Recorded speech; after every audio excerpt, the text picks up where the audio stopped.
The skyline stretched endlessly beyond the glass Manhattan, glittering in its autumn evening dress. From the 58th floor of Miller Global headquarters, the city looked like a sea of stars turned upside down, light after light, shimmering against the deep velvet of the November night. It was the kind of view that could make a man feel powerful or impossibly small. Mark Miller stood there in silence, his hands resting on the cool steel frame of the window. The tailored navy suit, the silver tie clasp, and the watch are worth more than some people's annual salary. All of them fit the image the world knew. The billionaire dealmaker, the man who could turn failing companies into gold, the one Forbes had crowned most influential man in America 3 years in a row. And yet, on nights like this, none of it mattered. The truth was, Mark couldn't remember the last time he'd felt alive. He could recall board victories, down to the decimal point, but not the previous time. Laughter had come easily to him. His calendar was a relentless machine: acquisition meetings, investor calls, charity galas. All of it polished, predictable, and just slightly suffocating. The faint hum of the city traffic below rose into the stillness of his office. Somewhere down there, millions of lives moved forward, lovers fighting and making up on street corners. Strangers locking eyes across subway cars, children being tucked into bed. And here he was, trapped in a glass and steel tower, watching it all from a distance. A knock at the door broke his thoughts. Amelia, his executive assistant, stepped in her heels, making no sound on the plush carpet. She carried his evening itinerary and a single cream-colored envelope with an embossed seal in her hands. "Your dinner with the board is confirmed for 7 at the Chicago location of Le Vieux Lumière," she said, her tone crisp, efficient. "Also, this arrived today, hand-delivered from Langston and Associates." Her voice softened almost imperceptibly on that last name. Langston and Associates. Mark's jaw tightened. It wasn't the law firm's prestige that gave him pause. He'd hired them once himself, but the memory they carried with them. The connection to the one woman he had never truly buried, no matter how high he'd built his walls. The woman who had once been his compass, the only voice capable of cutting through the roar of ambition. Victoria Cooper. He hadn't said her name aloud in years, not because he'd forgotten, but because speaking it felt like pressing on a wound that had only ever scabbed over, never healed. He had chosen his empire over her, and when she walked away, she hadn't looked back. Mark reached for the envelope, but something in him faltered. Instead, he opened the bottom drawer of his desk and placed it inside, shutting it gently like tucking away a dangerous secret. "Shall I confirm your car for 6:30? Amelia asked. He nodded, though his mind was far from the evening's obligations. "Thank you, Amelia. That will be all." When she left, the silence returned, but it wasn't peaceful anymore. The envelope seemed to pulse in his drawer, as loud as a ticking clock. He poured himself a drink, a habit he'd picked up in the last year, and took a slow sip, the whiskey warming his chest, but not his thoughts. Why now? Why her? And why did his pulse still quicken at the thought of her voice? The restaurant that night would be filled with conversation about mergers, overseas expansion, and market dominance, subjects that once thrilled him. But as Mark's reflection stared back at him in the glass, he realized something that blurred the city's lights. Power had been his anchor for decades, but now it felt like a chain. He straightened his tie, picked up his coat, and walked toward the private elevator. The evening would play out as it always did, polite laughter toasts to their latest victory, the ritual exchange of strategic promises. But somewhere in the back of his mind, there would be the whisper of a name that would not leave him alone. Victoria. In the car, the city rolled past like a living painting. Steam rising from subway grates, the muted glow of bodegas, a couple holding hands under a shared umbrella. The rain had just started, fine mist clinging to the glass. Mark's driver navigated toward the helipad. They'd be in Chicago before the hour was over.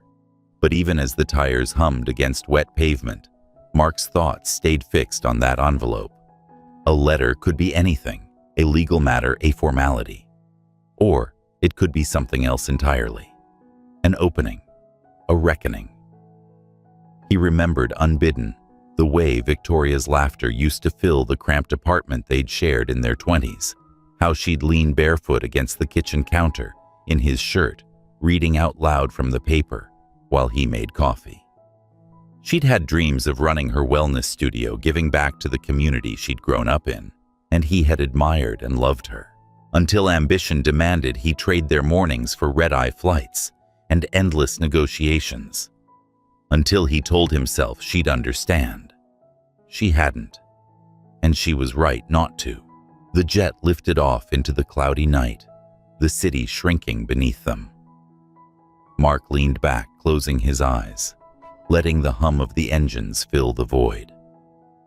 He wondered, though he would never admit it aloud, if the letter would still be waiting for him when he returned, or if he'd have the courage to open it. It's strange, isn't it, how the most minor things, a name on an envelope, a memory from a lifetime ago, can shift the ground beneath a man who thought he was unshakable. How can it make the boardroom seem empty and the city's lights look cold?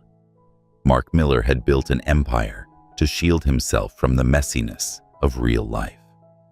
But that night, in the space between one city and the next, he began to suspect that his real life was somewhere far from the glass towers, and that it was already too late to find his way back. And if you've ever found yourself standing in front of your glass window, wondering if the life you built is the life you wanted, stay with us. This is just the beginning of Mark and Victoria's story, and the road ahead will take them from boardrooms to rain-soaked streets, from unspoken regrets to the fragile beginnings of something unexpected. If you've felt that pull toward what might have been, or if you believe in second chances that come when you least expect them, then don't just watch, be part of the journey. Like this story, if it's already tugging at something in you. Share your thoughts in the comments. Tell us if you think a man like Mark deserves forgiveness. And follow along, because some stories aren't just meant to be heard. They're meant to be lived with one chapter at a time. The wind coming off Lake Michigan carried a damp chill that threaded through even the finest wool coat. By the time Mark's car rolled up to Le Vieux Lumière, the crown jewel of Chicago's Gold Coast dining scene, the November evening had deepened into a soft indigo. The restaurant's French facade glowed beneath its gilt signage, every detail designed to whisper old-world elegance. Inside, crystal chandeliers scattered warm light across velvet banquettes. A faint blend of truffle rosemary and freshly baked bread drifted from the kitchen. The atmosphere was cultivated to be intimate and imposing, where power could dine with grace. Mark was escorted to the private dining room, where the board was already gathered. 12 of them each holding a glass of something rare, their conversations weaving around quarterly growth percentages, real estate forecasts, and the whisper of a potential overseas acquisition.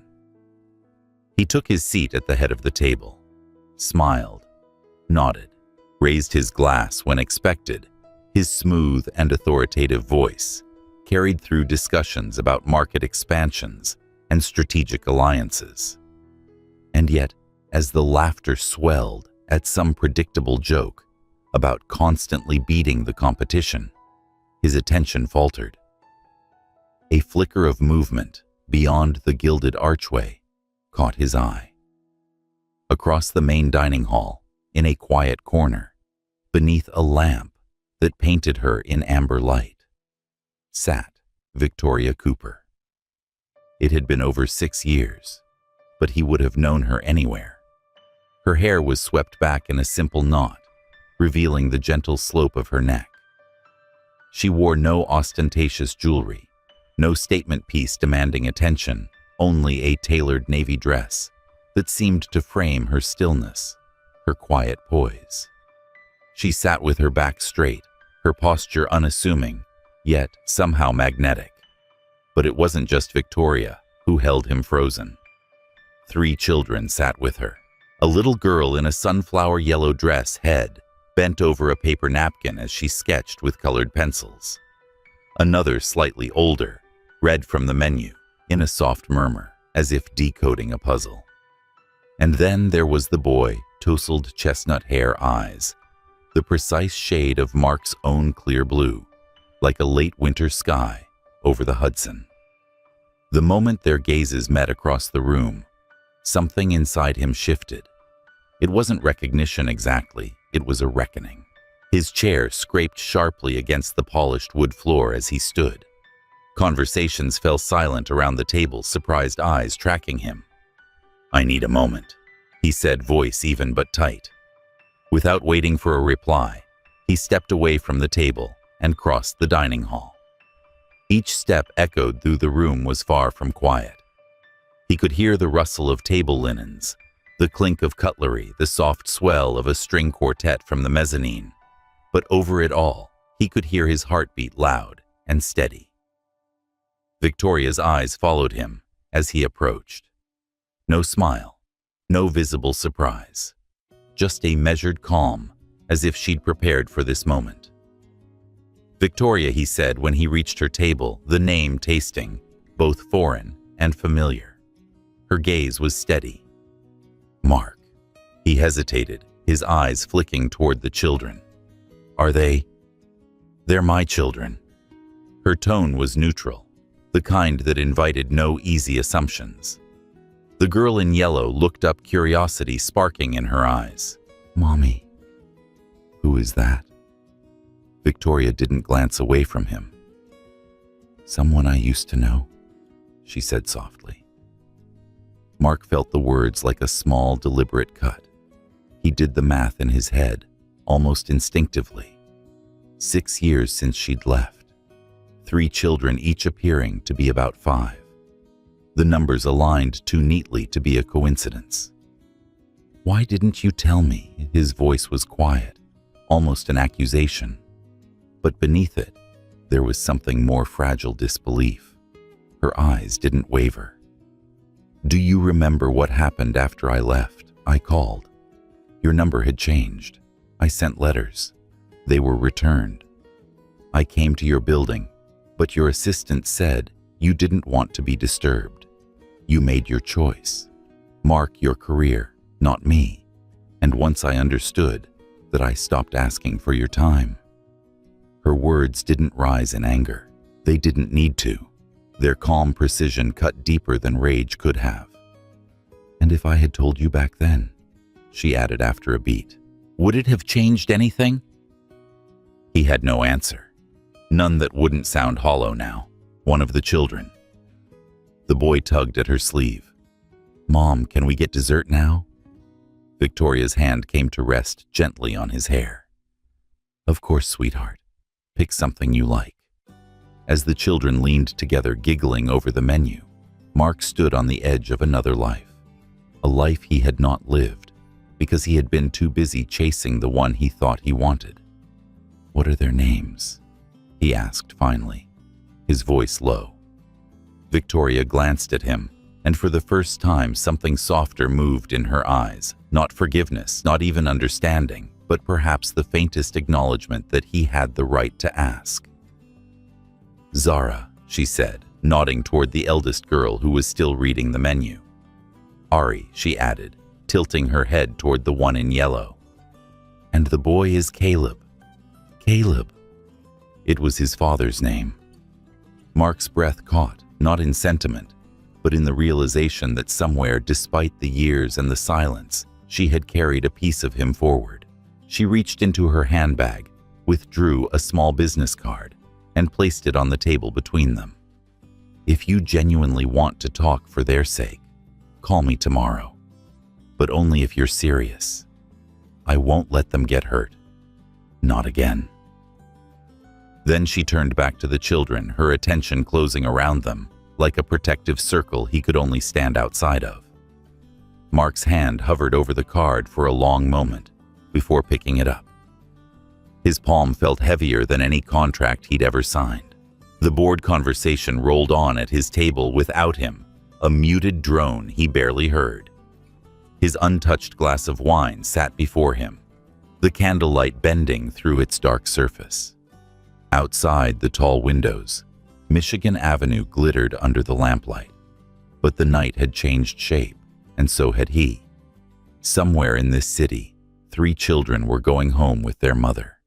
3 children who could have been asleep under his roof, whose laughter could have filled his penthouse's long, silent halls.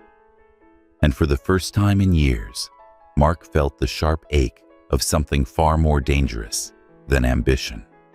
The ache of what might have been. The faint hum of the city traffic below rose into the stillness of his office. Somewhere down there, millions of lives moved forward, lovers fighting and making up on street corners. Strangers locking eyes across subway cars. Children being tucked into bed.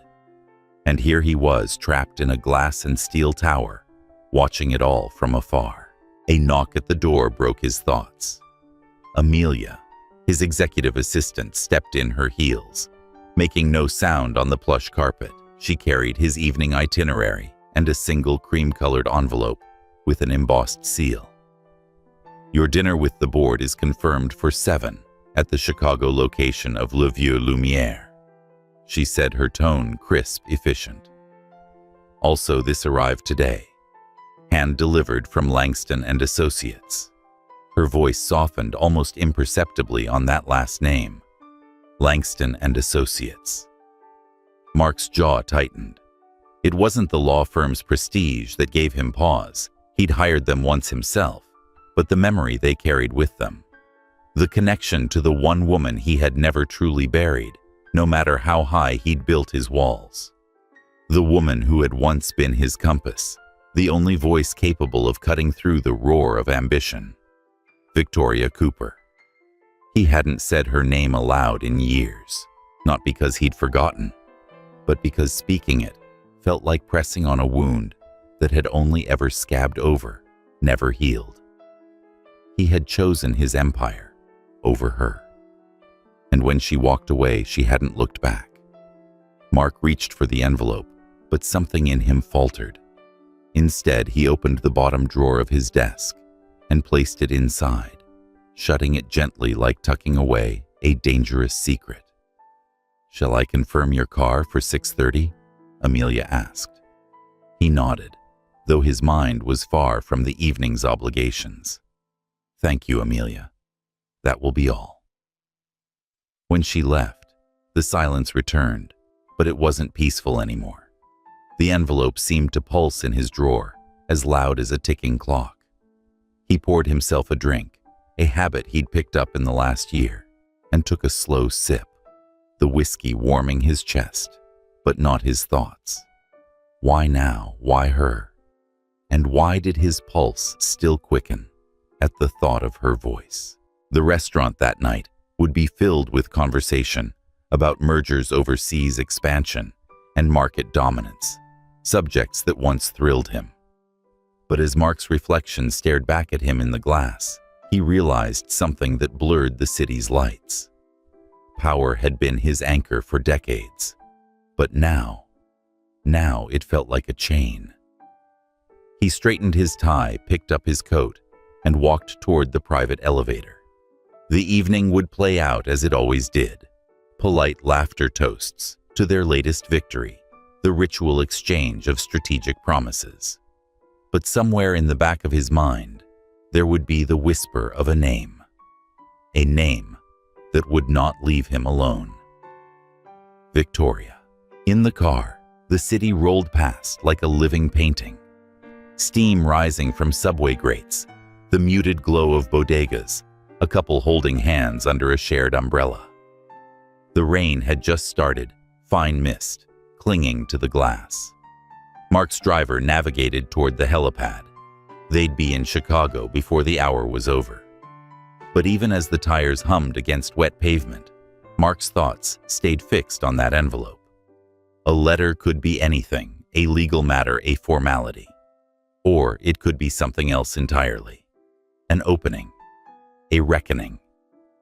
He remembered unbidden how Victoria's laughter used to fill the cramped apartment they'd shared in their 20s, how she'd lean barefoot against the kitchen counter in his shirt, reading out loud from the paper while he made coffee. She'd had dreams of running her wellness studio, giving back to the community she'd grown up in, and he had admired and loved her, until ambition demanded he trade their mornings for red-eye flights and endless negotiations. Until he told himself she'd understand. She hadn't, and she was right not to. The jet lifted off into the cloudy night, the city shrinking beneath them. Mark leaned back, closing his eyes, letting the hum of the engines fill the void. He wondered, though he would never admit it aloud, if the letter would still be waiting for him when he returned, or if he'd have the courage to open it. It's strange, isn't it? How the most minor things, a name on an envelope, a memory from a lifetime ago, can shift the ground beneath a man who thought he was unshakable. How can it make the boardroom seem empty and the city's lights look cold? Mark Miller had built an empire to shield himself from the messiness of real life. But that night, in the space between one city and the next, he began to suspect that his real life was somewhere far from the glass towers, and that it was already too late to find his way back. And if you've ever found yourself standing in front of your glass window, wondering if the life you built is the life you wanted, stay with us. This is just the beginning of Mark and Victoria's story, and the road ahead will take them from boardrooms to rain-soaked streets, from unspoken regrets to the fragile beginnings of something unexpected. If you've felt that pull toward what might have been, or if you believe in second chances that come when you least expect them, then don't just watch, be part of the journey. Like this story if it's already tugging at something in you. Share your thoughts in the comments. Tell us if you think a man like Mark deserves forgiveness. And follow along, because some stories aren't just meant to be heard. They're meant to be lived, with one chapter at a time. The private jet carried him back to Manhattan in silence.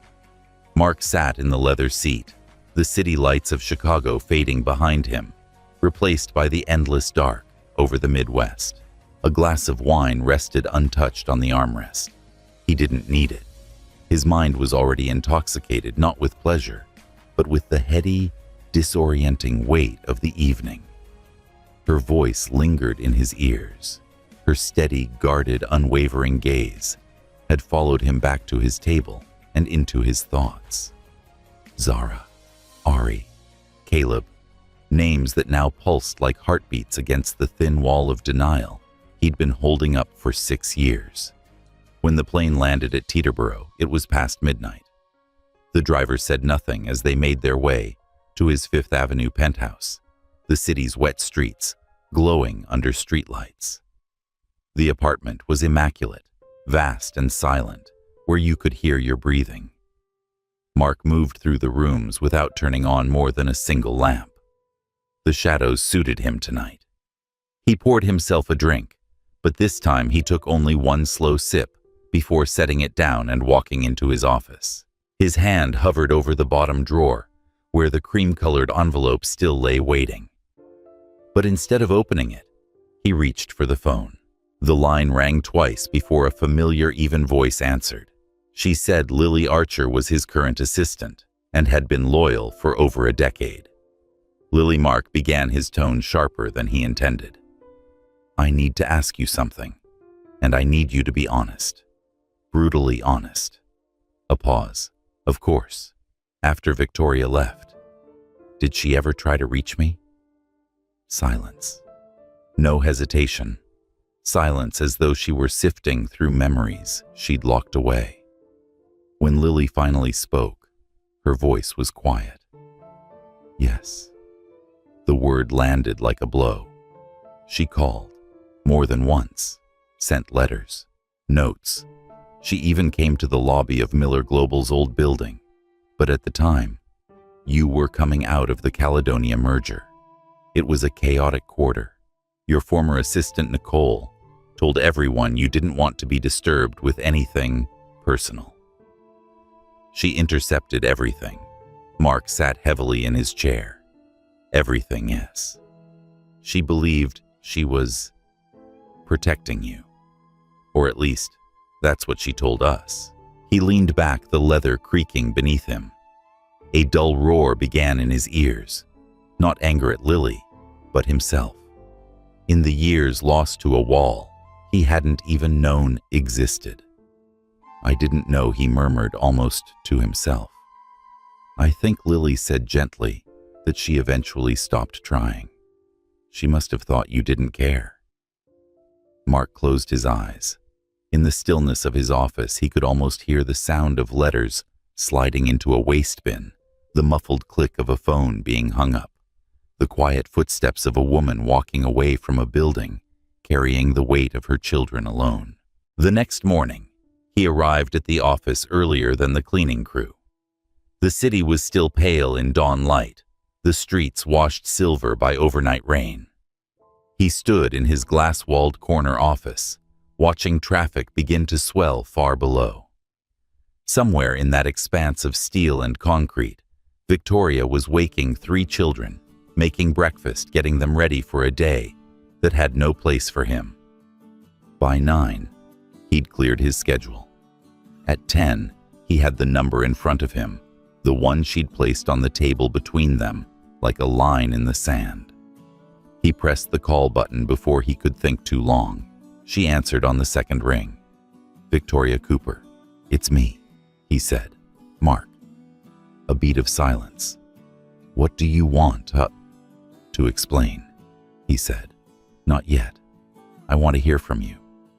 Tell me about the last 6 years. Tell me about them. There was another pause, longer this time. He could almost hear her weighing the risk. This afternoon, she said finally. 4 o'clock. The Hudson Terrace Cafe. The one with the chocolate brownie center you used to like. The line went dead. The Hudson Terrace Cafe sat quietly along the river, its expansive windows opening onto the slow shimmer of water. The air smelled faintly of coffee, cinnamon, and the coming winter. She arrived exactly on time. No makeup beyond what she'd always worn, understated confident.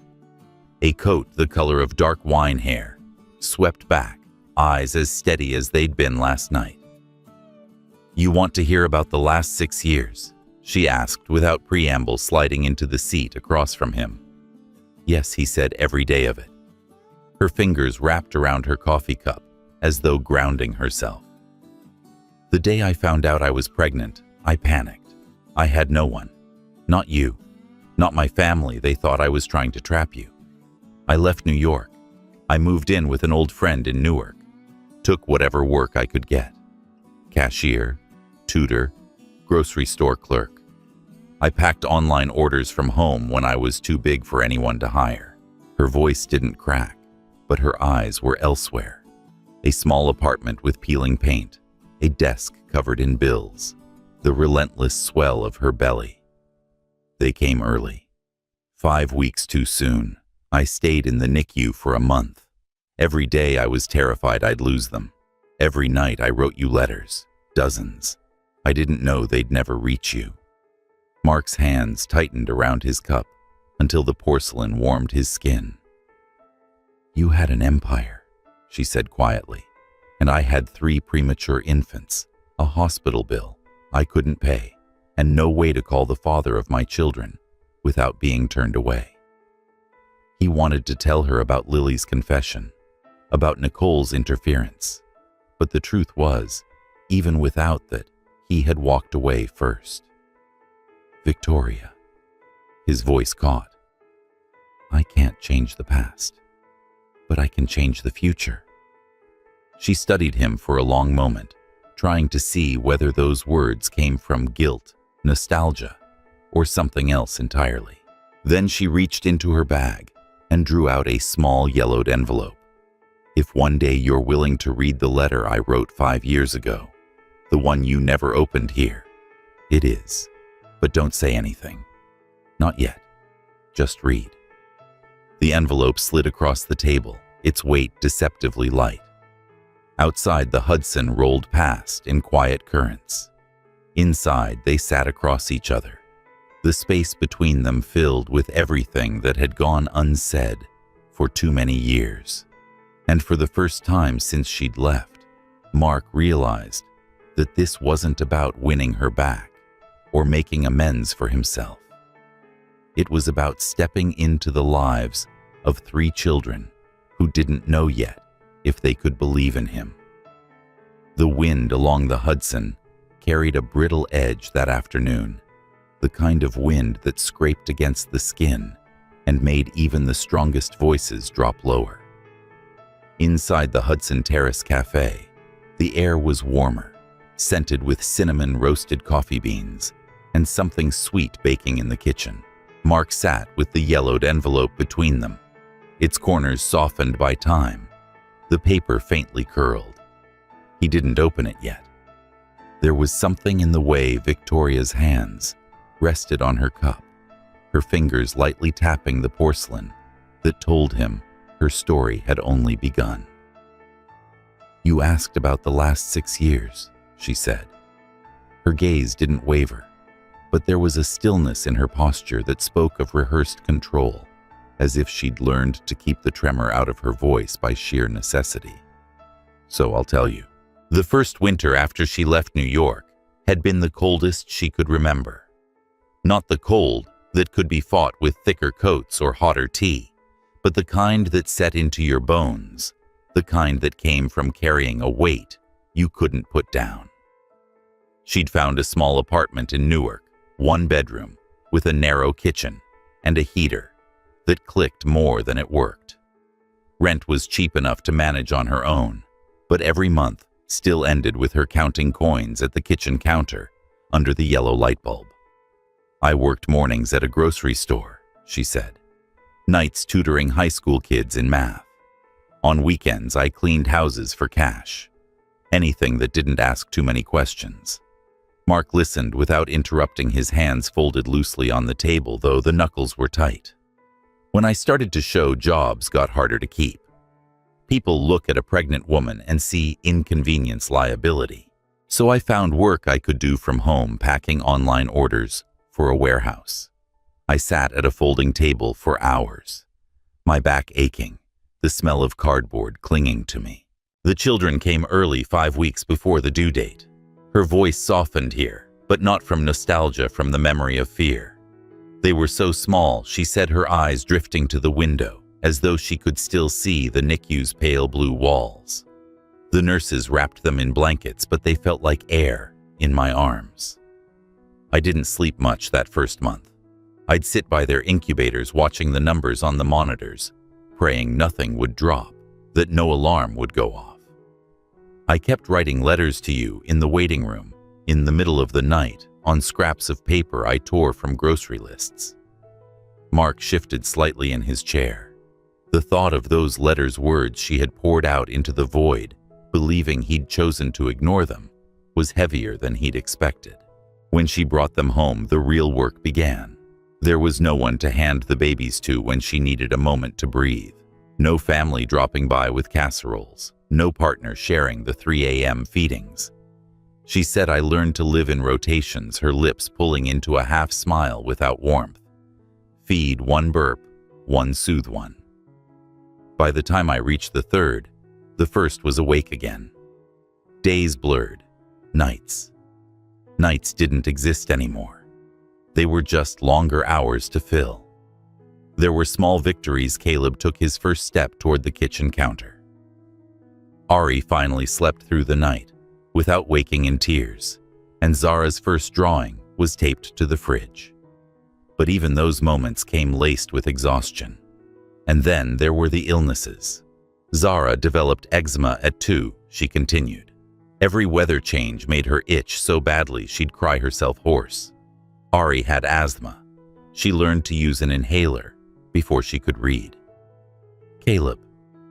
He was quiet, careful. Even then, I think he knew I was tired. I'd catch him watching me instead of playing, like he was trying to figure out how to keep me from breaking. Her voice stayed even, but Mark could feel the undercurrent, not bitterness, but a deep, unwavering pride.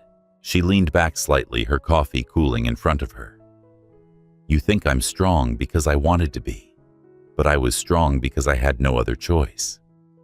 3 pairs of eyes looked at me daily, trying to understand what survival meant. I couldn't afford to fail in front of them. Mark stared at her, the words sinking into him. It wasn't that he hadn't imagined she'd struggled, but he'd pictured something softer, less relentless. He'd thought of missed birthdays, of lonely evenings, but not of the 1,000 tiny battles she'd fought to keep them breathing, clothed, fed. Victoria, he said quietly, I'm sorry, not just for leaving, for never knowing. She met his eyes, and the air between them felt suspended, fragile for a moment. Then she shook her head slightly.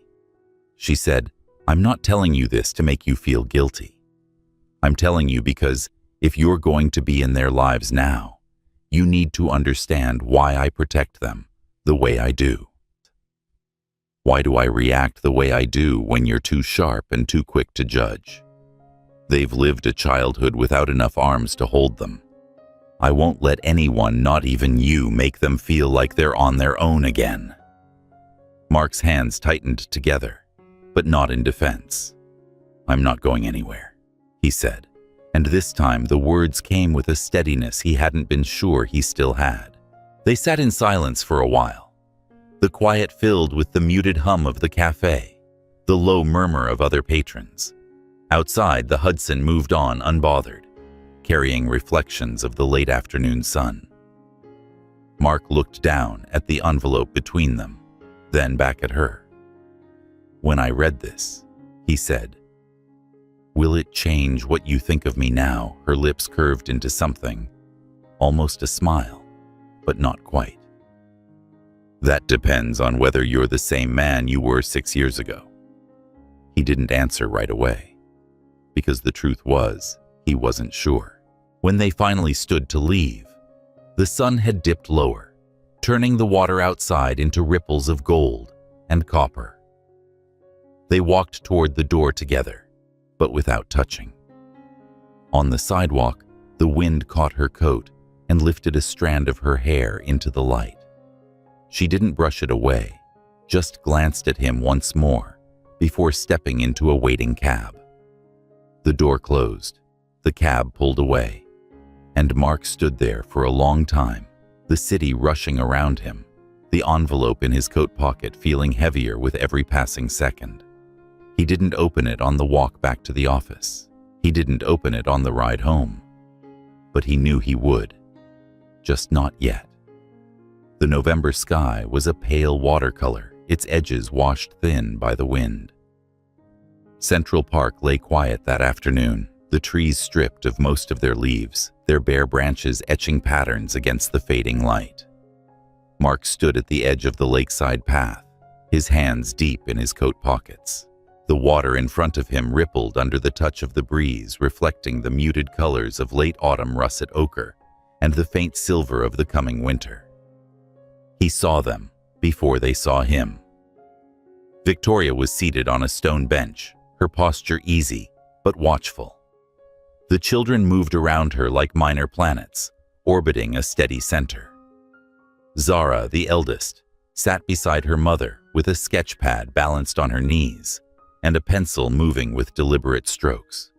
In a bright yellow scarf, Ari was crouched near the edge of the lake holding leaves to the light and murmuring to herself, as if ranking them by some private system. Caleb was a flash of movement running in circles around the nearest tree, humming tunelessly, but with visible delight. Mark took a slow breath. He'd been in rooms with heads of state and negotiated mergers worth billions, but nothing had prepared him for this. The weight in his chest, the way the air seemed to thin when he thought about stepping forward. Victoria noticed him first. She didn't rise or wave him over. She caught his gaze and gave the most minor nods, a quiet permission. He walked toward them, his steps steady but unhurried. When he reached the bench, Victoria's voice was calm. "Come here slowly, today. You're just Uncle Mark, a friend of mine." He nodded, grateful for the clarity. "I understand." Zara's eyes lifted from her sketch pad. They were deep brown, framed by lashes that shadowed them when she tilted her head, but the gaze itself was sharp, older than her years. Ari looked up from her leaves, smiled briefly, then returned to her sorting. Caleb was the first to run over, stopping a few feet away, head tipped to the side as he studied Mark with unfiltered curiosity. Mark crouched slightly to be at eye level. "Hi there," he said softly. "I'm Mark. I brought something for each of you, if that's okay with your mom." Victoria's eyes flicked to him, and after a pause, she nodded once. Mark pulled out 3 carefully wrapped items from the bag slung over his shoulder. For Zara, a set of fine watercolor paints in a wooden box. For Ari, a miniature telescope with a small book of constellations. For Caleb, a superhero-themed soccer ball. Caleb's face lit up.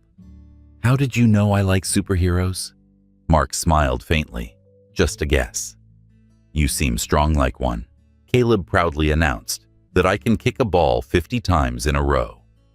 17, Ari corrected, without looking up from her telescope, her voice a mix of amusement and precision. Mark chuckled under his breath. 17's still impressive. Zara hadn't reached for her gift yet. She kept drawing, though her strokes had slowed. Finally, she closed her sketch pad and looked up, her expression unreadable. "Do you know our dad?" The question held no tremor, but was weighted a child's quiet demand for truth. Mark answered gently before Victoria could step in. "I used to be your dad's best friend, but he made mistakes a long time ago. Now I'm trying to make things right if you'll let me." Zara studied him for a moment longer, then returned her gaze to her sketchpad.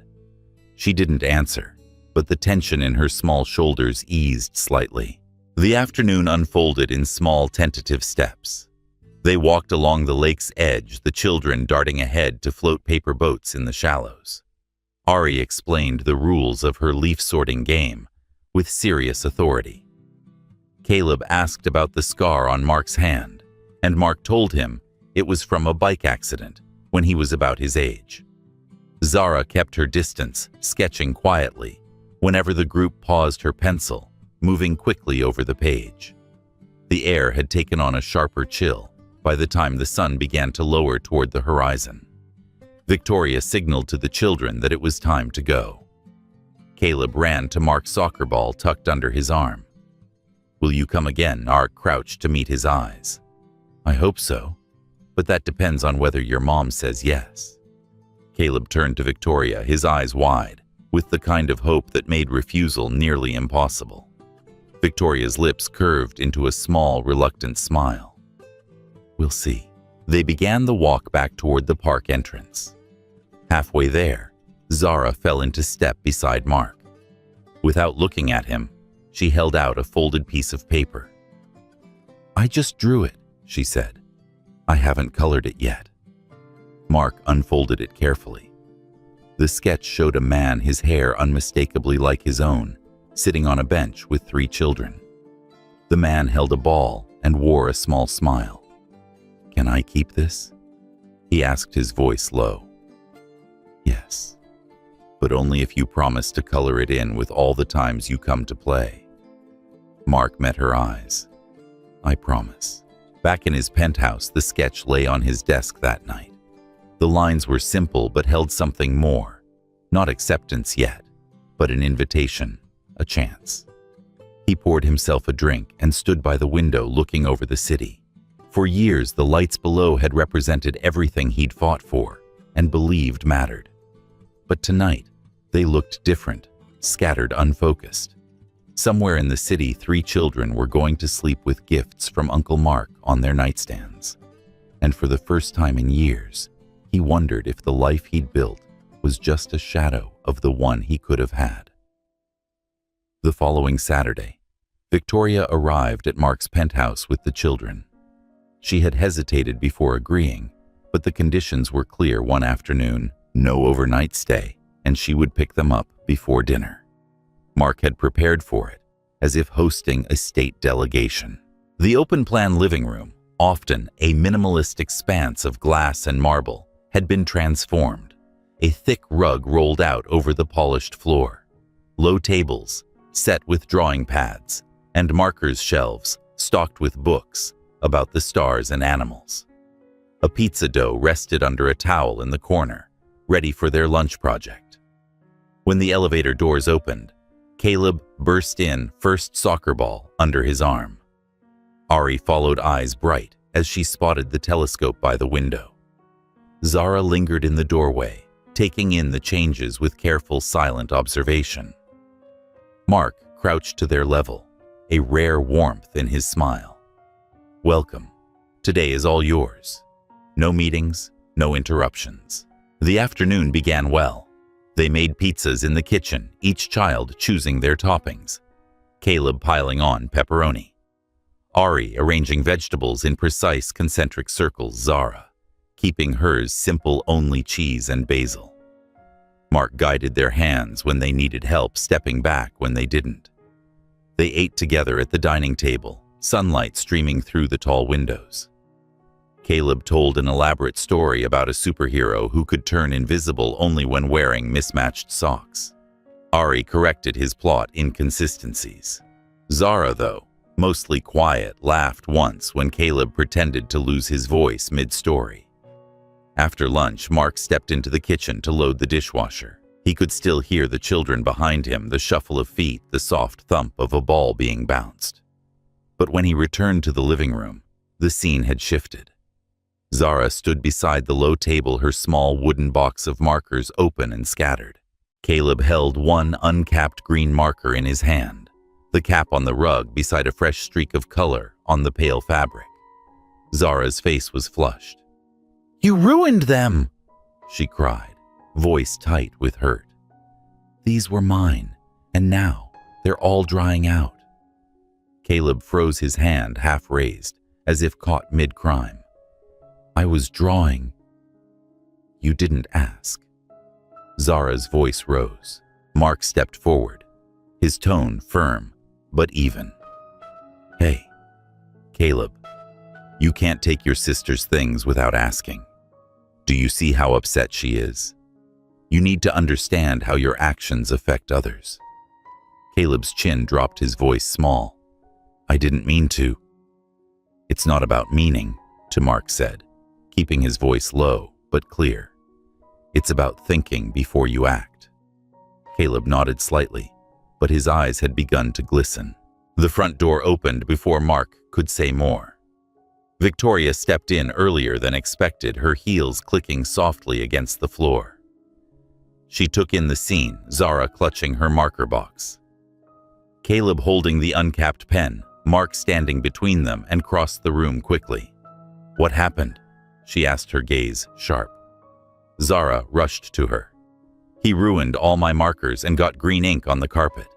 Victoria turned to Caleb, immediately kneeling, so her eyes aligned with his. "Are you okay? Did someone yell at you?" Caleb shook his head, but his lip trembled. Mark spoke before the silence could stretch. "No one yelled. I just reminded him that he needs to think about how his actions affect the people around him." Victoria's eyes narrowed slightly. "He's 5, Mark. He doesn't fully understand that yet." "You don't teach a child this age with stern looks and cold words." Mark straightened. "And what about Zara?"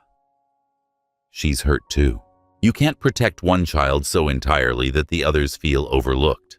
They all matter equally." The air seemed to thicken. In the doorway to the hall, Ari stood clutching her small sketchbook, her eyes moving from one adult to the other.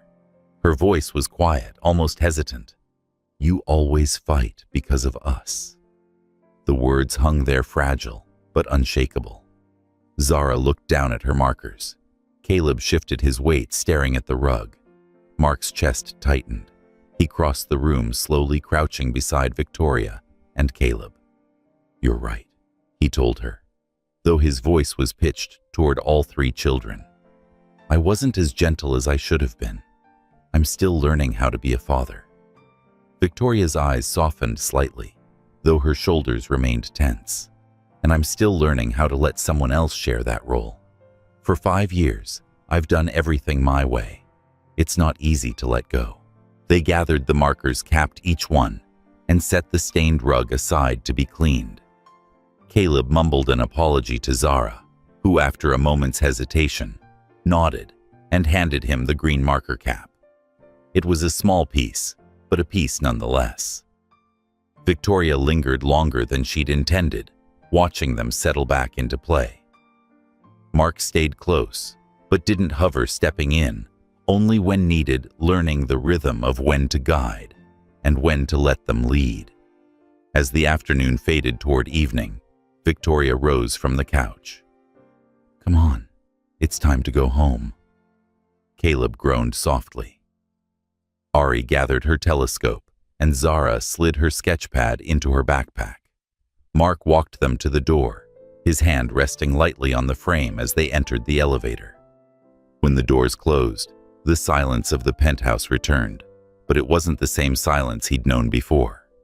Now it carried echoes, small feet on the rug, a burst of laughter from the kitchen, the faint scratch of pencil on paper.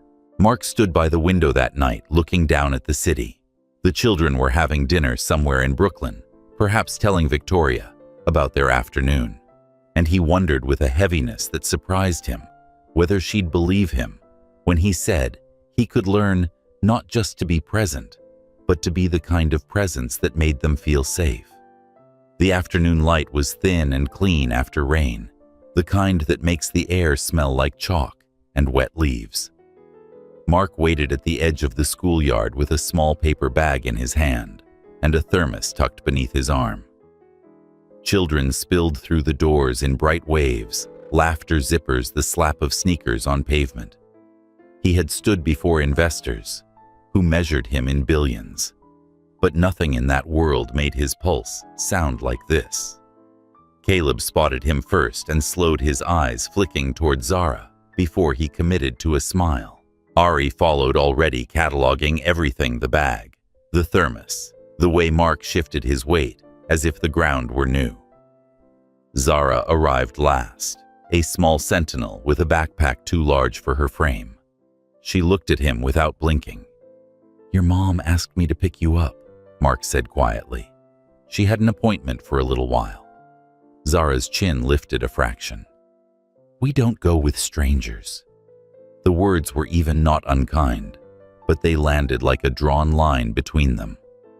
Then, after a beat that scraped, "You're not my dad," the world did not tilt. It narrowed. Mark knelt his coat, brushing the damp concrete. "You're right. I should have asked first. I'm sorry." He set the paper bag on the bench beside them and placed the thermos on top. "I'll wait with the security guard in sight until your mom arrives. You don't have to go anywhere you don't want to." Ari's eyes softened. Caleb shifted closer, then again, uncertain whose loyalty belonged to in a moment like this.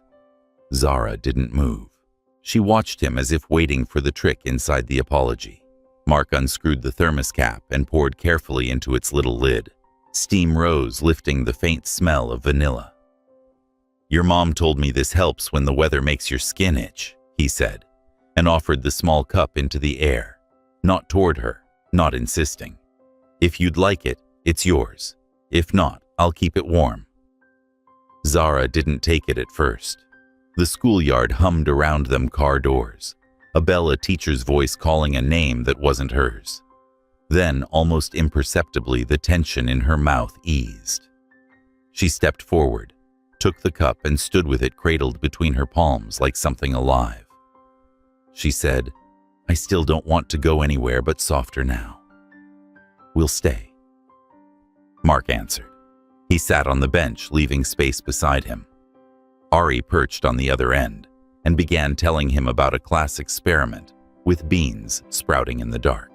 Caleb practiced counting to 20 while hopping on one foot, forgetting 17 both times. When Victoria arrived, breath slightly quick from hurrying eyes, scanning before they settled, Zara had already finished the last sip of warm milk. She passed the empty cap back without looking at Mark, which somehow felt more like trust than any smile could have. "Everything okay?" Victoria asked. "Yes," Mark said. We waited. Her gaze found the thermos. Something unspoken flickered a thank you she did not quite speak. "Good," she said. "Let's go home." As they walked away, Zara glanced back once. Not long, just enough to mark a place on a map. It did not begin with grand gestures after that. It started with a barely audible rhythm text messages that were short and clear. Schedules kept to the minute. Arrivals early, never late. Mark learned the perimeter of their world and did not try to redraw it. He asked for the grocery list and brought the exact brand of soap that didn't sting Zara's skin. He fixed the loose wheel on Ari's rolling backpack without announcement. He knelt on the sidewalk to tie Caleb's shoelace in the rain and did not flinch when puddle water caught the cuff of his suit. On a morning that began gray and gentle, he picked them up for the library and walked them 2 blocks farther to a bookstore that looked like a small secret without asking for a detour. Fairy lights looped across the ceiling of the children's section. The reading nook, half tent and half window seat, was lined with pillows the color of seashells. He chose a quiet corner on the rug and opened a picture book with a blue whale on the cover, the whale who collected weather. Ari curled against his shoulder before he had finished the first page, interrupting only to label cumulonimbus clouds with grave authority. Caleb sprawled on his stomach, tracing the whale's tail with one finger. Mark did not look up, call out, or ask the eldest to join. He read about a whale who saved the sound of summer thunder in a jar and the taste of snow on his tongue. And when he reached the line about the whale keeping a small patch of sunlight in his pocket for a storm, he felt a whisper of movement. Later he realized the whisper had been Zara, sitting in the space he had left beside him, her sketchbook resting on her knees, saying nothing. He didn't turn his head. He kept reading. The whale found a wind he could not store, the wind that smelled like someone coming home, and learned to swim alongside it instead. The bookseller slipped a paper moon into the bag on the way out. "For good luck," she said to the children, for clear skies. That night, Mark sent Victoria a single photo, 3 pairs of socks, in a line on his living room rug, little crescents of water beneath them, from where the children had stepped out of rain-wet shoes. A half-finished paper model of the moon on the coffee table. A corner of a sketch where someone had drawn a coat in deep blue. No caption. He watched the message status flip from delivered to read and let the quiet speak for itself. At the parent-teacher night in art class, Victoria texted that she was trapped at a clinic check-in and would be 10 minutes late. "Stay if you can," she wrote. "Zara will be okay with it." The permission was unexpected, so clean and unornamented, it felt like a minor key pressed into his palm. The classroom smelled of tempera paint and glue. Watercolors hung along the walls like brittle flags. Children's voices drifted from the hallway. He found the display with Zara's name by the neat, precise printing she used for labels, Mr. Miller. The teacher appeared at his side, kind-eyed, paint on one sleeve. "I was hoping you'd see this. Zara's piece for Family Through My Eyes." He looked. The painting showed 3 children on a playground, their hands held by 2 adults, standing at opposite sides of the page. The man's face was indistinct, no eyes, no mouth, but his coat was unmistakably deep blue. Above them, an umbrella tilted so that its arc covered all 3 children. She had written in the upper corner, in narrow letters, "A family doesn't have to match." It has to keep you dry when it rains." Mark held the paper without speaking. The edges trembled slightly where his fingers met them. For a long moment, the world became brushstrokes, the wash of indigo. The small, precise hands, the space left for a face that could not yet be named. "She didn't title it," the teacher said softly. "But she knows exactly what she painted." He nodded, and it felt like something steadying inside him. He did not ask to take it home. He asked for a copy, and the teacher smiled as if that was the proper request. When he stepped into the hallway, he saw Zara at the end of it, half hidden behind a doorframe watching. She pretended to examine a sculpture made of bottle caps and string until he drew near. "I saw your painting," he said. "It's beautiful." She shrugged her shoulders. "It's paint. It's not just anything," he answered. "It's brave." She considered that, not quite looking at him. "Did you know the coat was blue? I hoped it would be." Silence balanced between them, very light. "Mom said you're early to things," she said then, as if testing a fact. "I try to be."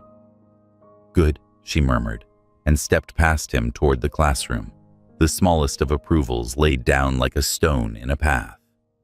Patience made a shape of the days. It did not mean ease. There were mornings when Zara retreated again, when a question that felt harmless to him, "How was your day?" arrived at her like a nettle, and she bristled. He learned to wait until she began instead, which she often did, with a fact about the moon or a correction of something he'd said 2 days earlier. He learned to leave pencils sharpened and pages blank. He knew by degrees to stay long enough that waiting no longer had to be spoken about. One rain-polished evening, as he zipped coats and counted hats by the door, Zara slipped a folded paper into his pocket without announcement. He found it later sitting alone at his kitchen table. It was a new drawing. The same bench from the park, the exact 3 small figures, now the sky above them, held streaks of color, as if someone had begun to paint in the weather. In the margin, a single line in her careful hand, "You can color the rest." He set the drawing on the counter and looked at it until the city's lights blurred. When he finally moved, he had to put a box of colored pencils beside it, the good kind in their long wooden case, and a note for himself on the fridge. "Be early. Bring milk. Keep the umbrella close." The wind off the East River carried the sharpness of December, a cold that found the seam between collar and skin. Victoria had just picked the children up from school, their chatter and footsteps muffled under the weight of wool scarves, when her phone rang. The number was unfamiliar, and its area code was a ghost from another time. "Ms. Cooper. This is Karen Mitchell. I used to work at Langston and Firth back when Mark Miller was our client." Her tone held the careful politeness of someone stepping into old, unsettled ground. "I don't mean to intrude," she went on, "but I came across a file during an audit, something I thought you should know.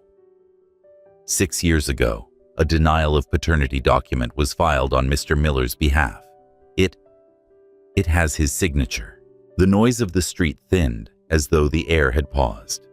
"I see, Victoria," said her voice so even it startled her. She thanked the woman, ended the call, and her fingers tightened around the phone until her knuckles ached. At home, she opened the email that arrived minutes later. The scan appeared on her screen. His name signature, the date inked in a neat legal hand. Exactly the week she had been calling from the hospital, leaving messages unanswered. That evening, when Mark brought the children back from a weekend trip to the planetarium, she was waiting at the door. The light from the hallway cut a pale line across her face. It did nothing to warm her expression. "There's something you need to explain," she said. The children sensed the shift instantly.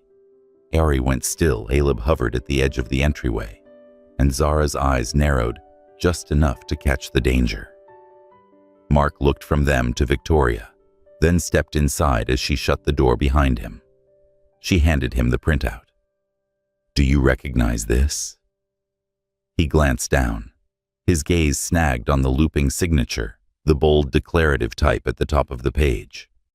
For a moment, confusion flared, then a deeper shadow moved behind it.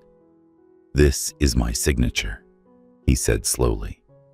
"But Victoria, I swear to you, I have never seen this document before." Her eyes were steady, but they gleamed at the edges. "The date matches the week I was trying to reach you, when I was most desperate. And you're saying you didn't know anything?"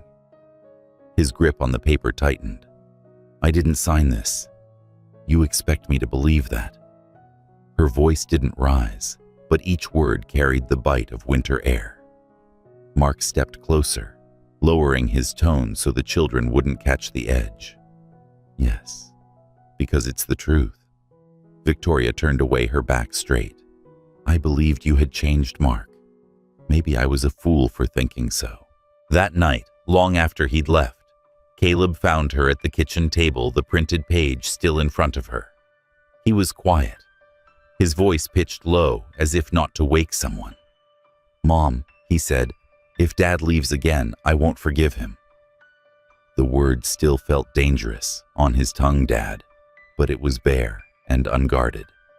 She smoothed a hand over his hair without answering. Mark didn't sleep. By dawn, he was on the phone with his former lawyer, Grayson. The man's voice was older, but still carried that measured caution. When Mark pressed the truth, unspooled slowly. "I didn't handle that document," Grayson admitted. "Nicole, your assistant, then took over anything personal when you said you didn't want to be disturbed by Ms. Cooper. I can't prove it, but it's possible she forged your signature." "Possible." Mark's voice was flat. "I'm sorry. Nicole left the firm 3 years ago. Records from back then are thin." When the call ended, he sat briefly in the quiet, the city still dark beyond the glass. Then he called a different number, one he hadn't used in years, and arranged for a signature analysis. He would speak proof, if proof were the only language left between them. 2 days later, he stood again at Victoria's doorstep. She opened it halfway, her expression guarded. The children were somewhere in the back.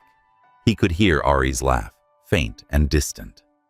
"I'm not here to apologize anymore," he said quietly. "I'm here to prove this wasn't me." He handed her a folder inside the printed transcript of his call with Grayson, the analysis comparing his known signatures to the one on the denial form, and the conclusion in a clean legal type, high probability of forgery. She took it without comment, her fingers brushing the edge as if weighing the paper. He studied her face, but her eyes stayed on the folder. "I've made many mistakes, Victoria," he said, "but not this one. I already lost 5 years with them. I won't let anyone, not even you, take any more of that time away from me." For a moment, the air between them was taut with everything they hadn't said. Then she stepped back, the door opening a little wider, not as an invitation, but as a release. "You should go," she said. The next morning, she sat alone at a coffee shop, the folder open. Outside, the street lamps still glowed against the late dawn, their light fractured on the icy pavement. She read every page once, twice. She traced the differences in the signature slant and the hesitations in a forged curve. Proof was not the same as trust, but it was no longer a lie. Her phone lay beside her cup, the screen dark. When she picked it up, she typed a short message, her fingers pausing once before pressing send. "Tonight, if you're free. Caleb wants you to finish the last chapter of The Little Astronomer. I need to talk too." He arrived just after sunset, the air carrying the scent of snow that hadn't yet fallen. Caleb was waiting on the couch, the book already open to the final chapter. He didn't run to the door. He stood still as though confirming that Mark would come inside. "You still came," he said softly. Mark smiled faintly. "I've never made a promise I didn't mean to keep." They read together, the warm light pooling over the pages. In the story, the little astronomer finally saw the Milky Way after years of cloudy skies. The boy in the book whispered, "Sometimes you have to wander far to realize where you truly belong." Caleb closed the cover slowly. "Did you find it this time?" Mark looked at him for a long moment. "I did. I found my whole sky, you, your sisters, and your mom." From the kitchen, Victoria heard them, her hands wrapped around a cup of lukewarm tea. She didn't step in, not yet, but the sound of Caleb's voice, lighter than it had been in days, made her close her eyes against the fragile relief pressing at her ribs. Sunday arrived with a pale sun and the smell of something warm in the oven. Victoria's kitchen glowed the color of honey light on tile light in the steam rising from the pot on the stove. Mark came early, as he did now, the collar of his coat damp with frost, and his hands full, the exact moisturizer Zara's skin tolerated. Ari's preferred graph paper, a small set of screwdrivers for the wobble in Caleb's handlebars. "Put those on the counter," Victoria said, not quite smiling or guarded. The distance between them had become navigable, measured, careful, real. Caleb thundered in socks across the floor, the bicycle wheel he'd dragged inside, listing in his wake. "Can we fix it before pancakes?" he asked, already knowing the answer he wanted. After Mark said, "Tools and syrup don't mix," Ari perched on a stool and began tallying how many blueberries fit into one cup when no one steals any. Zara, quiet as smoke, rinsed bowls and set them upside down to dry. It was an ordinary morning shoes by the door, the radio low warmth threading from the oven toward the hall, and yet within it ran a tautness like the pull of a kite string on wind. The tautness had a name. Last week, Mark had swapped Ari's Saturday practice for a morning at the museum when a visiting astronomer lectured about Pluto's demotion. A map of the stars had spread the length of their afternoon. Ari had beamed full to the brim with questions. That evening, Victoria found the practice reminder taped to the calendar untouched.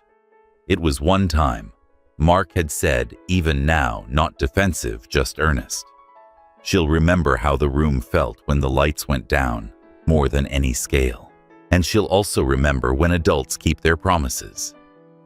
Victoria answered, setting the kettle on the trivet as if too much heat might open the conversation. Structure isn't the enemy of wonder. No one raised a voice. No one walked out. They made dinner, rinsed plates, and hung dish towels. But the air kept a crease in it. Children feel creases. They always do. It was Caleb who vanished first, padding down the hall. Ari followed her mouth, a thin, thoughtful line. Zara stayed. She dried the bowls, turned them right side up, and wiped a small circle of water left on the counter, the gesture so deliberate it could have been a word. Mark said you were right about the moisturizer filling the space, because silence felt like a dare. The unscented one works better. Victoria nodded. Thank you for finding it. He wanted to add something about museums and scales, and how both could live on the same map, but footsteps returned before he could. Caleb led the procession back to the kitchen table, solemn as a page in a procession. Ari behind him, with her chin lifted, and Zara last carrying a sheet of paper, like a small treaty, from a small nation that had finally found its flag. Ari set the paper in the middle of the table. The top read, in heavy crayon letters, the family treaty. Below it are 3 neat rules, written in 3 different hands. Caleb cleared his throat as he did, when pretending to be older than the day allowed. We made some rules, he announced. Not just for us, for all of us. Victoria's eyes flicked to Mark's. He didn't speak. He folded his hands and waited, as if the paper had the authority of a court. Ari read the first rule, her voice careful, almost ceremonious. 1. There are no secrets between the adults. especially those that scare us. She glanced up, not accusing, not pleading, just telling the truth they had learned too early. Zara touched the paper with her forefinger and continued her tone even. 2. No leaving without saying goodbye, even if you're upset. Her gaze did not waver, but a small muscle moved near her jaw. We don't like disappearing. Caleb puffed his chest slightly, as if the third clause required courage to carry. 3. If someone messes up, they say sorry for real, and then the other people forgive for real. Not pretend forgive. Silence filled the kitchen, as if the room had drawn breath. Victoria reached for a pen, then put it down. Who wrote which? I wrote. The first, Ari said, as if filing a footnote. Zara wrote the second. Caleb wrote the last. I helped with spelling. Mark looked at the 3 lines again, their plain gentleness, their spine. He felt the past rearranging inside him, like furniture moved back where it should have always stood. May I add something, he asked, not to the adults' corner of the room where he had lived for so long, but to the circle of children that now seemed rightly to be the room's center. Ari considered. What? Not a new rule, he said. A clause. He tried to keep the smile out of his voice. When there's a disagreement, we say it in the kitchen, not the doorways. Kitchens are for building, doorways are for going. Caleb grinned at the architecture of that. Zara did not smile, but she nodded once, small and decisive, as if acknowledging the geography of safety. Victoria lifted the paper. Then we sign. Thumbprints, Ari said quickly, already rummaging for the stamp pad she kept with the craft supplies. So it's official. They pressed 1 thumb each into purple ink. Ari insisted on purple and left prints beside their names. Mark wiped his hand with a paper towel like a sacrament. Victoria set her thumb down last, the oval blooming, gently, as a plum. Where should it go? Mark asked. Fridge, Caleb said, because kingdoms keep their laws where breakfast lives. They taped it beside a spelling list and beneath Zara's small drawing of an umbrella. The page looked modest among magnets shaped like fruits, but it altered the kitchen. It changed the house. When the ink dried, they went outside. The day had warmed to the brittle edge of winter sun. Mark balanced the bike upside down and let Caleb hand him tools, like they were operating on something delicate. Ari measured the seat height and declared it acceptable. Zara sat on the step with her sketchbook chin tucked into her scarf. Ready?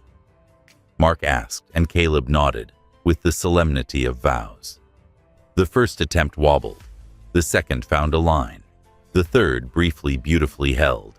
Caleb's laugh rose bright as a thrown coin. He didn't quite let go of the handlebars, but he believed he could. When he ran out of breath, he dropped beside Zara and peered at her page. What are you drawing, blue? She said, as if that answered everything. 3 small figures stood on the paper beneath a curved stroke of indigo. The umbrella, again though different this time, its handle reached between 2 larger shapes on either side, houses maybe, and the children were on a bridge, stretched between them. She worked in small strokes, was patient, and was certain. If the rain comes, she added, not looking up, we already know where to stand. Later, while Victoria folded laundry in the bedroom, Mark wiped the bike chain, and the two spoke without the need to dull their edges for small ears. I shouldn't have changed Ari's practice without asking, he said, first owning it, before being asked to. And I shouldn't have treated you like a visitor, with no say, she answered. I keep acting like I can carry everything if I hold it tighter. That's not the lesson I want them to learn. He leaned the bike against the fence. Then let's try this. I'll plan a wonder. You anchor structure. When either of us wants to trade, we text. The faintest smile pulled at one corner of his mouth with a timestamp. She huffed out a breath that might have been a laugh if there'd been more ease. Deal. And no more disagreements in doorways. The treaty forbids it, he said, and the word treaty softened something between them. Evening gathered by degrees. They ate at the small table. No ceremony, just the comfort of plates passing hand to hand. After dinner, Ari spread the star map on the living room rug. Caleb draped himself over the arm of the couch. Zara worked with watercolor, the paint cupping at the edge of her brush like rain before it drops. When bedtime came, there were no negotiations. Everyone already knew the route. Mark tucked the blanket at the foot of Caleb's bed and left the door ajar. Ari pointed to the corner of her map, where a comet's tail shimmered, and asked him to memorize its name. He did. Zara didn't ask for anything, but he paused at her doorway anyway, and she slid a small paper rectangle toward him, without looking up. Another drawing. A coat in deep blue, its pocket stitched with a tiny, careful moon. He carried it to the kitchen after the house had quieted, setting it beside the treaty. Victoria joined him, her hair pulled into a loose knot mug, warming her hands. They did that, she said, nodding at the page before dinner. At the same time, we were both trying to be right. I know, he said. They did it better than we could have. Outside, the wind lifted the last dry leaves in the yard and set them down again. The refrigerator hummed. On its door, under a magnet, shaped like a lemon-purple thumbprints, dried in the kitchen light, small seals on a law that felt suddenly and profoundly like the most straightforward way forward. We'll get it wrong again, Victoria said into her cup. Probably, he said. And then we'll say, sorry for real. She looked over at him, the treaty and the window, where darkness pressed its quiet face to the glass. There's one more clause I forgot, she murmured. What's that? When it rains, she said, we hold the umbrella together. He didn't reach for her hand. He didn't need to. They looked at the umbrella drawing and the paper with the rules. The house seemed to breathe, just once, but deeper, like a body waiting to hear the words that let it sleep. The first hints of spring arrived quietly, almost shyly, small buds at the branches' ends, a faint air softening. The garden between Victoria's main house and the renovated guest house had begun to green, and the patch of earth where the children had once planted radishes showed tiny shoots. On Saturday morning, the kitchen windows were open just enough to let the scent of damp soil drift in. It was Zara's 7th birthday. Mark had risen early, carrying the gift he'd worked on for weeks, a small wooden easel, sanded smooth with a fresh canvas, already in place. He'd painted the frame in a deep blue that matched the coat in her drawings. He placed it in the corner of the living room before the children came downstairs, not wanting the moment to feel staged. The sound of feet on the stairs pulled his gaze upward. Zara appeared first in her nightdress, her hair a tumble of dark waves. Ari followed, holding a folded piece of paper. Caleb brought up the rear, a ribbon clutched in his hand. Zara walked straight to him, offering the paper without a word. When he unfolded it, he found a painting, 2 houses each with a figure standing in front, one. Victoria, one himself, connected by a wooden bridge. On the bridge, 3 children played with a ball, the strokes bright and sure. Above them, 2 umbrellas tilted toward the center, their arcs meeting in the middle to cover everyone. Mark traced the bridge with his finger. What's the bridge, sweetheart? It's love, she said as if explaining something obvious. So even if it rains, you and Mom can still cover us. He swallowed against the warmth pressing into his throat. It's perfect. That afternoon, the yard became the children's kingdom. They chased each other between the plum tree and the fence, hung paper lanterns from low branches, and set a picnic on a blanket that had seen more family meals in the last year than Mark could have imagined when all this began. Victoria moved through it all with an ease that made him ache, a pot of lemonade balanced on one hand, a watchful eye always on the youngest, her laughter sparking in the air like sunlight catching water. At one point, she came to stand beside him under the shade of the plum tree. "You've changed," she said, not quite a question or admission. "Or maybe I just stopped hiding the parts that mattered," he replied. She nodded her gaze, drifting to where Caleb was unsuccessfully attempting to keep a paper hat from blowing away. "They don't see you as a visitor anymore. I don't see myself as one." Later, when the cake was just crumbs and the sun had lowered enough to turn the grass gold, the five sat together on the wooden bench by the vegetable patch. Caleb leaned into Mark's side. Ari rested her head on Victoria's shoulder, and Zara sat between them with her sketchbook. "Remember the treaty?" Ari asked suddenly. "Of course," Mark said. "Well," Ari continued, "I think we kept it. Mostly." Victoria smiled. "We're learning." Zara looked up from her page. "Then I can start a new picture. This one will have the bridge in color." "What color?" Caleb asked. "All of them," she said, simply because love isn't just one color. As dusk deepened, the air cooled. Mark lit the small bulbs above the bench, their glow turning the yard into something private and safe. He caught Victoria watching him as he worked her expression unreadable, but softened at the edges.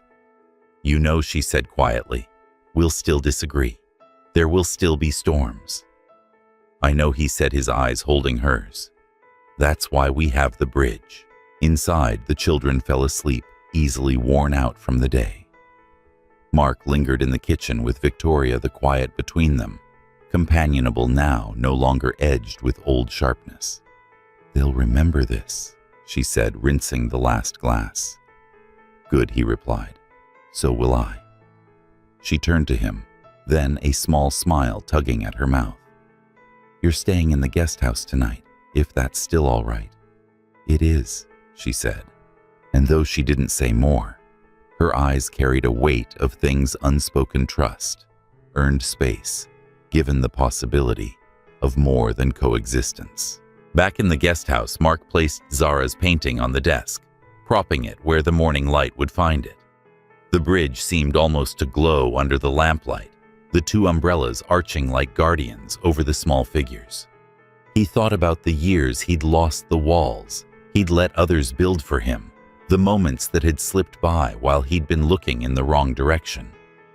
And he thought about now, about the laughter in the yard, the warmth of Caleb leaning against him. Ari's precise way of reading, rules aloud, Zara's quiet certainty in her art. Love wasn't a single sweeping gesture. It was this, the daily crossing of a bridge, no matter the weather. The story of Mark and Victoria was not the kind of tale that ended with a wedding or a rekindled romance. It ended and began again with something quieter, but no less powerful: a choice made every morning to stay. They had built two homes with one shared yard, and in the space between a bridge called love. Not perfect, not free of arguments or compromises, but strong enough to hold the weight of three growing hearts, and the two adults learning every day how to keep them. If you've followed their journey from the first step to this bridge, you know it's more than a love story. It's about showing up, mending what you can, and protecting what matters most. If it's touched you, let us know. Share your thoughts in the comments. Tell us what the bridge would look like in your life.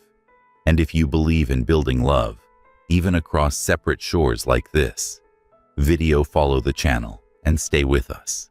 There are more bridges to cross and more stories to tell.